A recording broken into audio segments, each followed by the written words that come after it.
Shiksha Mission is our commitment to an inclusive India of the future. India's success and growth is linked to the potential of its knowledge economy. But this growth can be meaningful only if it is inclusive. Thus, ensuring access and equity in the field of vocational, professional, and technical education is the key. In order to ensure an equitable development of our polity, the hopes of the country's marginalized groups must be fulfilled, and they should become part of the rising enterprise of India. We believe that India will not be complete without allowing these groups to be involved and to be on board.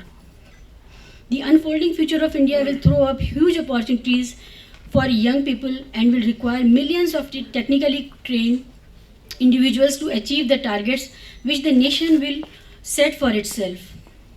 Our endeavor will be to transform young people into an employable technical force.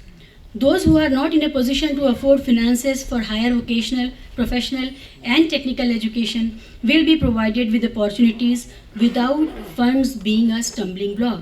The Mission Monthly is the result of this realization. Mission aspires to be the mouthpiece of our youth, to be the platform of the world's largest and youngest human resource, that is the youth of India. So this is all about the introduction of the organization as well as magazine. The gist of the aims and objective and this scope of the magazine you can very well make out from the very phrase that is there: for deserving but deprived.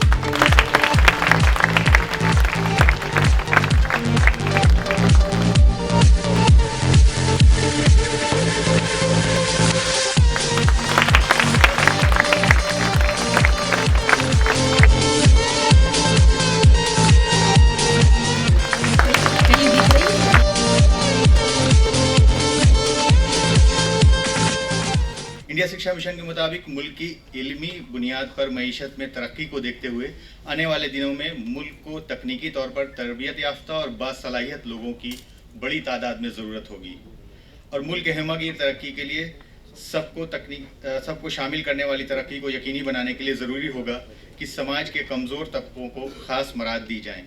India शिक्षा mission का कहना है कि आबादी के दर्ज फहरिस्तात, कबाइल, अक़लियत और ख़वातीन और दीगर कमज़ोर तबक़ात को रोज़गार के लायक तकनीकी वर्कफोर्स में तब्दील करना हमारा अज़्म है और इस तरह मुल्क की इंक्लूसिव तरक्की में अपना ताउन देना हमारा मकसद है।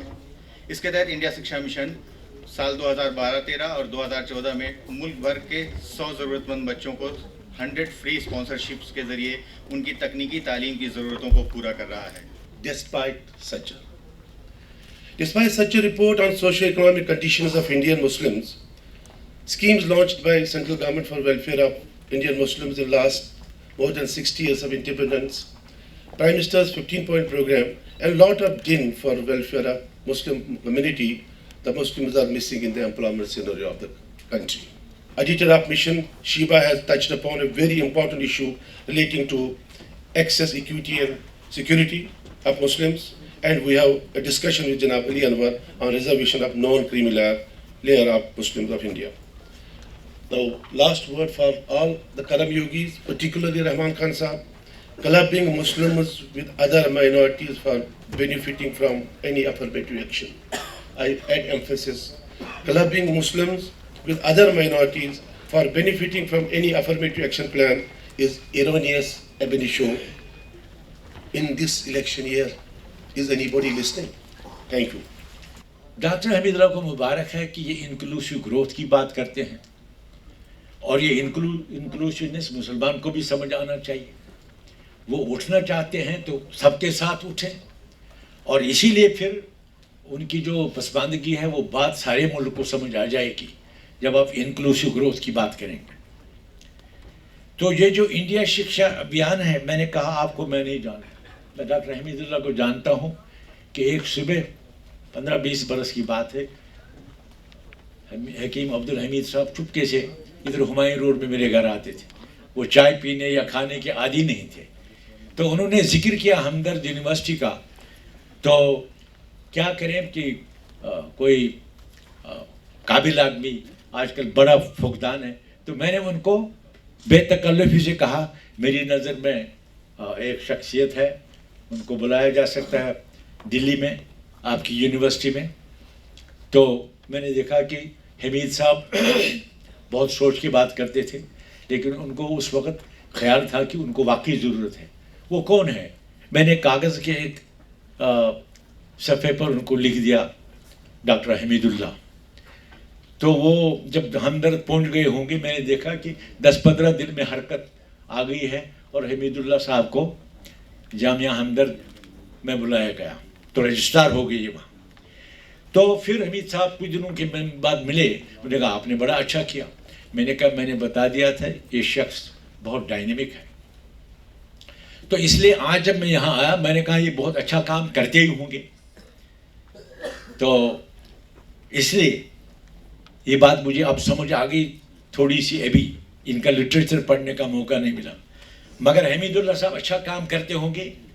इन्होंने मुसलमानों की पसमानदगी का जिक्र किया, लेकिन उसका उन्वान था इंक्लूसिव ग्रोथ, इसलिए मेरे दिमाग में कोई तजाद नहीं है, ये ठीक रास्ते पर है और मुझे लगता है ये इस मिशन को चलाने की इनमें सलाहियत है, तो इसका मैं एतराफ़ करता हूँ। बहरहाल बहुत शुक्रिया। और अब बिना ताख़ीर मैं गुजारिश करती हूँ जनाब कपिल सिब्बल साहब से कि वो आएँ और अपना सदारती खुतबा पेश करें आज का। मैं ज़्यादा वक्त नहीं लूँगा, एक बुनियादी बात आपसे कहूँगा,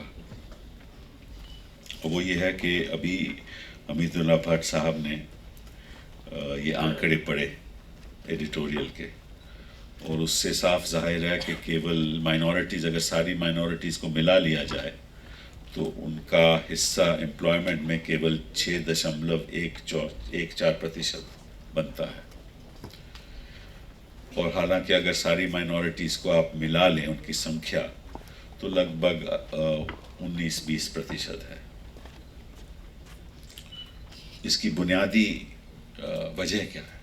तो वजह साफ जाहिर है कि हिंदुस्तान में माइनॉरिटीज़ के बच्चे 12वीं क्लास नहीं पास करते, क्योंकि अक्सर 100 में से आज के दिन केवल 19 बच्चे यूनिवर्सिटी जाते हैं।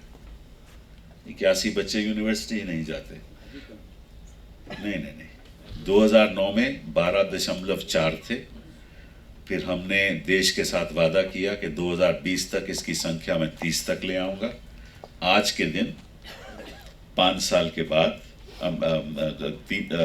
साल के बाद 12.4 से वो 19% हो चुके हैं, और इंशाअल्लाह 2020 तक 30% होंगे। लेकिन मैं उस बात पे आ रहा था कि क्यों 6.14% है। अगर आपके 100 बच्चों में से केवल 19 बच्चे यूनिवर्सिटी जाएंगे और 81 बच्चे यूनिवर्सिटीज़ नहीं जाएंगे, और उसमें सबसे गरीब तबके में बच्चे यूनिवर्सिटीज़ पहुंच नहीं पाएंगे, तो नौकरियां कहाँ से मिलेंगी? तो इसलिए राइट टू एजुकेशन को पूरी तरह से लागू करो।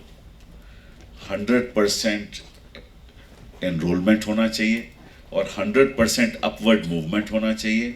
और मैं चाहूँगा कि UPA 3 की सरकार में ये राइट टू एजुकेशन जो केवल 8वीं क्लास तक है, वो 12वीं क्लास तक होना चाहिए।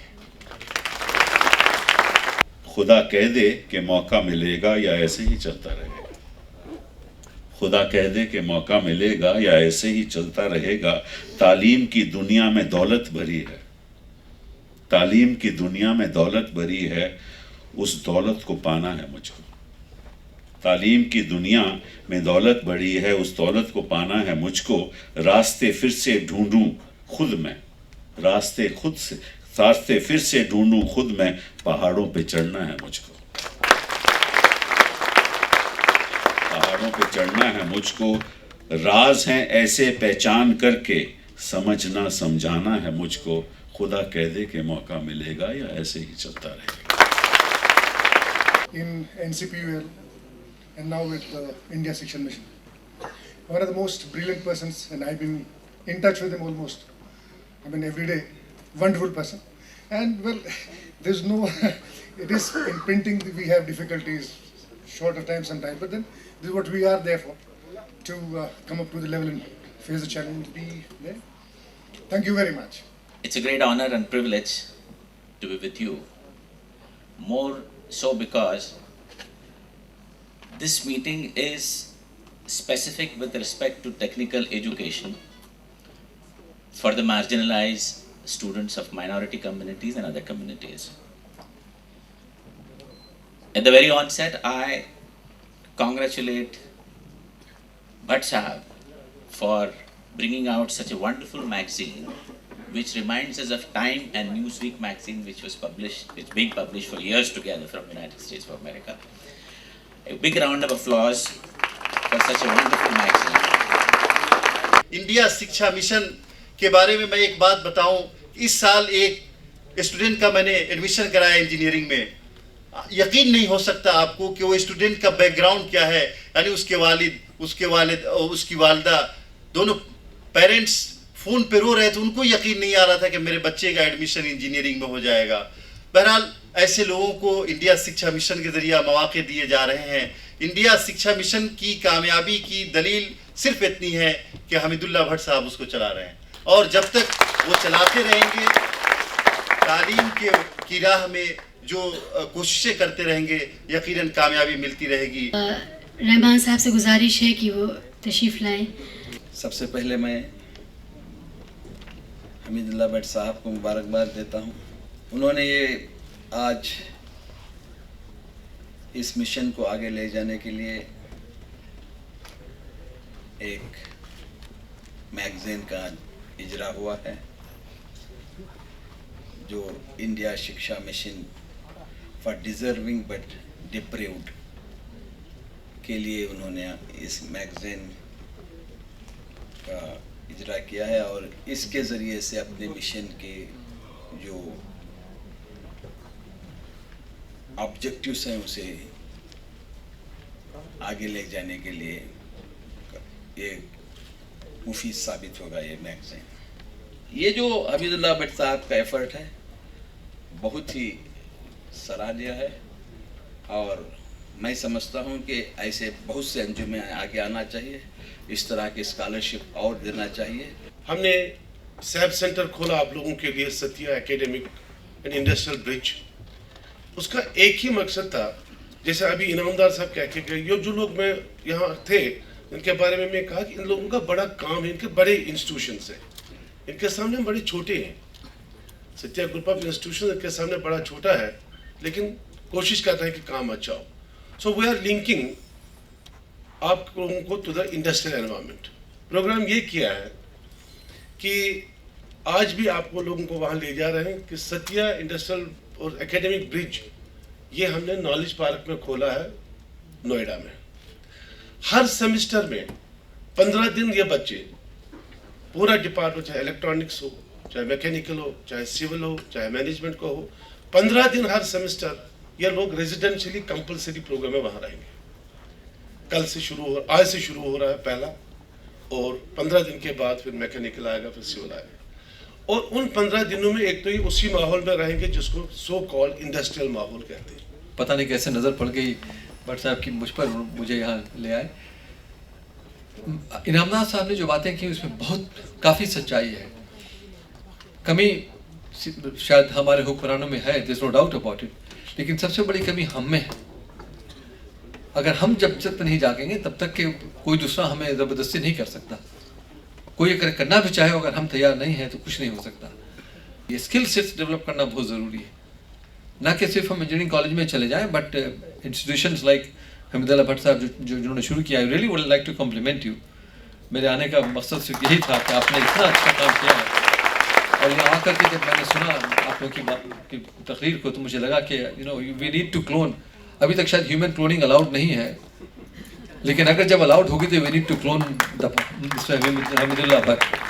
I feel like an Alice in Wonderland. मुझे ऐसा लगता है कि मैं ऐसी जगह आया हूँ जहाँ कि मुझे आदत नहीं है अगर कॉरपोरेट सेक्टर में ओबीसी सेक्टर को एम्प्लॉयमेंट देने की आवाज़ उठाई जाती है तो ये आवाज़ के उर्दू भाषा को, लैंग्वेज को बिजनेस लैंग्वेज बनाया जाए। स्टेट लैंग्वेज में उर्दू ने सफ़र किया है, यूपी में सफ़र किया है, पंजाब में सफ़र किया है। बिजनेस क्लास में क्यों नहीं हम कहते? अगर कहेंगे एजुकेशनल इंस्टीट्यूशंस बढ़ेंगे, नौकरियां मिलेंगी, स्टेटस बढ़ेगा। इस प्रोग्राम को आगे बढ़ाते हुए अब मैं गुजारिश करूंगी जनाब अली अनवर साहब से। हालांकि कार्ड में उनका नाम नहीं था क्योंकि वो पटना में मसरूफ़ थे पार्टी में के किसी कार्यक्रम में, लेकिन उन्होंने मौका निकाला और ख़ास कर इस प्रोग्राम के लिए वो दिल्ली तशरीफ़ लाए हैं। बहुत शुक्रिया। आइए सर। डॉक्टर हमीदुल्ला भट्ट साहब का नाम तो सुना था, लेकिन कभी मुलाकात का मौका नहीं मिला। जहां ये चर्चा होती है कि ये जो दौर है वो एंड ऑफ आइडियोलॉजी का दौर है, ये जहां चर्चा होती है कि आजकल कमीशन का दौरा चल रहा है, वहां इन्होंने मिशन रखा है। तो ये हमीदुल्ला भट्ट साहब से और मोहतरमा शिबा साहिबा से हम कहेंगे कि ये है बहुत मुश्किल काम। और उसमें भी जब आप ये कहती है कि ये मिशन भी जो है फॉर डिजर्विंग बट डिप्राइव्ड लोगों के लिए आपका ये मिशन है, तो ये तो और भी मुश्किल है। लेकिन हमको भरोसा है कि डॉक्टर भट्ट साहब हैं, शिबा साहिबा हैं, इन लोगों को हम जानते हैं और इनके बारे में एक शेर हम कहना चाहेंगे, या ऐसे जो भी मिशनरी जील के लोग हैं, जिस भी फील्ड में काम कर रहे हैं, उनके लिए भी सही हो सकता है। असर करे न करे, असर करे न करे, सुन तो ले मेरी फरियाद, नहीं है दाद का तालीब ये बंदे आज़ाद, खतर पसंद तबीयत को साजगार नहीं, वो गुल से ताक है जिसमें जहां ताक में न हो सयाद। मैं एक शेर से शुरू करना चाहूंगा कि यूं ही नहीं गिरते फूल झोली में, वक्त की शाख को हिलाना होगा, अंधेरों को बुरा कहने से कुछ नहीं होता, अपने हिस्से का दिया खुद जलाना होगा। मैं हजारों लोगों से मिल चुका हूं और आपकी मालूमात के लिए मैं भी एक बिल्डर हूं, लेकिन इतनी बेचैन आत्मा वाला आदमी जैसे हमीदुल्ला भट्ट साहब हैं, मैंने बहुत कम लोगों को देखा है। आप सब जानते हैं कि हरकत में बरकत, तो हमीदुल्ला भट्ट साहब की तरीकेकार ही है, उनके हरकत से आप सबको बरकत मिल रही है। और ये मैसेज भी है कि आने वाले दिनों में आपको भी हरकत करनी है, ताकि आप भी अपने हरकत से अपने आने वाली पीढ़ी है या अपने आने वाले साथीदारों के लिए भी कुछ बरकत छोड़ सकें। आपने ज़हीर साहब को सुना और अब रहमानी साहब के लिए हम इंतज़ार कर रहे थे बहुत देर से। रहमानी साहब का तारुफ की ज़रूरत नहीं है। सबसे अच्छी बात यह है कि वो मौलाना भी हैं और उसके बावजूद जो कर रहे हैं वो कैसे कर रहे हैं, हम उनसे सुनेंगे। बहुत शुक्रिया मौलाना रहमानी साहब, आप यहाँ तशरीफ़ लाए। अब यहाँ आइए और हम सब लोगों को कटोरिया साहब, हमीदुल्ला भट्ट साहब, ये भी अजीब बात, हमीदुल्ला भट्ट साहब से इतनी पुरानी मुलाकात है कि हादसा ये महसूस होता है कि शायद आलम अरवाह में पहली मुलाकात हुई। और कटोरिया साहब, आपसे आज पहले से हल्की सी दुआ सलाम हुई है, लेकिन मैं और शीबा साहबा, इनकी ज़ियारत भी शायद ताज़ा है। मैं इन तीनों की मेहनतों, इरादों, कोशिशों को सलाम करता हूँ, झुक कर सलाम करता हूँ और ये ख्वाहिश रखता हूँ कि इनके हौसले बुलंद रहें और मुल्क के कीमती लोग जो गांव देहात में पड़े हुए हैं, मेरा तजर्बा रहमानी 30 के यही है कि गांव देहात के लोग ज़्यादा बेहतर कर सकते हैं शहर के लोगों से। शहर में रहने वाले शहरी ज़िंदगी की उलझनों में पड़ जाया करते हैं और देहात की सादा ज़िंदगी उन्हें उसमें हौसला बाकी रखती है, मुकाबले की सलाहियत बाकी रखती है और उनमें कुछ ओरिजिनलिटी ज़्यादा होती है। वो ज़्यादा बेहतर कर सकते हैं अगर उन्हें मौका दिया जाए। डॉक्टर हमीदुल्लाह भट्ट साहब को जो कि एक वोट ऑफ थैंक्स देना था, अब उससे आगे बढ़ करके कुछ कहना पड़ेगा। आखिर में शुक्रिया करना है मुझे सबका। मौलाना आपकी तवज्जो चाहता हूँ, मौलाना वली रहमानी साहब। हायर एजुकेशन में हमारा कोई बहुत बड़ा, हमारी हिस्ट्री में कोई रिवायत नहीं है। प्राइवेट इंस्टीट्यूशन बनते हैं जैसे येल बनेगा या ऑक्सफोर्ड बनेगा, जहाँ पर thousands of crores of dollars are given और पैसा खुद ही एक डिसिप्लिन पैदा करता है। तो वहाँ का टीचर ज़्यादा अच्छी तरह पढ़ाएगा, वहाँ का बच्चा ज़्यादा अच्छी तरह पढ़ेगा। लेकिन एक बड़ा चैलेंज हमारे लिए ये भी है कि जो इंस्टीट्यूशंस उभर के आए हैं, चाहे टेक्निकल इंस्टीट्यूशंस आए हैं, मेडिकल कॉलेजेस आए हैं, उनमें वो एकेडमिक कल्चर अभी तक आ नहीं पाता। इसलिए हमारी कोशिश ये है कि सतिया ग्रुप ऑफ इंस्टीट्यूशंस में चाहे डिप्लोमा लेवल के बच्चे हों, चाहे एमटेक के लेवल के बच्चे हों, चाहे एमबीए के हों, बीबीए के हों, या जितना भी पूरा स्पेक्ट्रम इंजीनियरिंग का हो, वो उस कल्चर से जुड़ जाए। जिस जैसा मौलाना ने कहा कि सबसे अहम बात तालीम की ये है कि मैं खुद पहले सुधरूँ, और खुद सुधरने का मतलब है मुझे वो इरफान आ जाए, मुझे वो आगे आ जाए, मुझे वो नॉलेज आ जाए कि मैं ये समझूं कि मैं क्या हूँ और से मेरा क्या रिश्ता है। जब तक ये ना हो तब तक कम्युनिटी आगे नहीं बढ़ती। इकट्ठे काम कैसे किया जा सकता है, जो सैप सेंटर में आप करेंगे। और मुझे उम्मीद है कि इस सेमेस्टर की शुरुआत अभी हुई भी नहीं, शायद 2-3 दिन के बाद शुरू होगी, लेकिन जब आप आज सैप देखेंगे तो आप ये महसूस करेंगे कि जो कमी हमारे सिलेबस में है वो दूर कैसे होगी। जो कमी हम में और वो जो समाज और हमारे बीच में जो गैप है, जो खलीज है, उसको कैसे पूरा किया जाए, और वही ब्रिजिंग हमारा मकसद है। मैं बहुत मशकूर हूँ आप सभी बच्चों का कि आप तशरीफ़ लाएँ, और जो दीगर मेहमान अभी तशरीफ़ लाएँ या जो पहले से थे, आपका बहुत बहुत शुक्रिया। और आखिर में प्रेस के लिए मैं बड़ा मशकूर हूँ कि काफ़ी टेलीविज़न चैनल्स आए हैं, लोकल प्रेस आया, आप लोगों का बहुत बहुत शुक्रिया।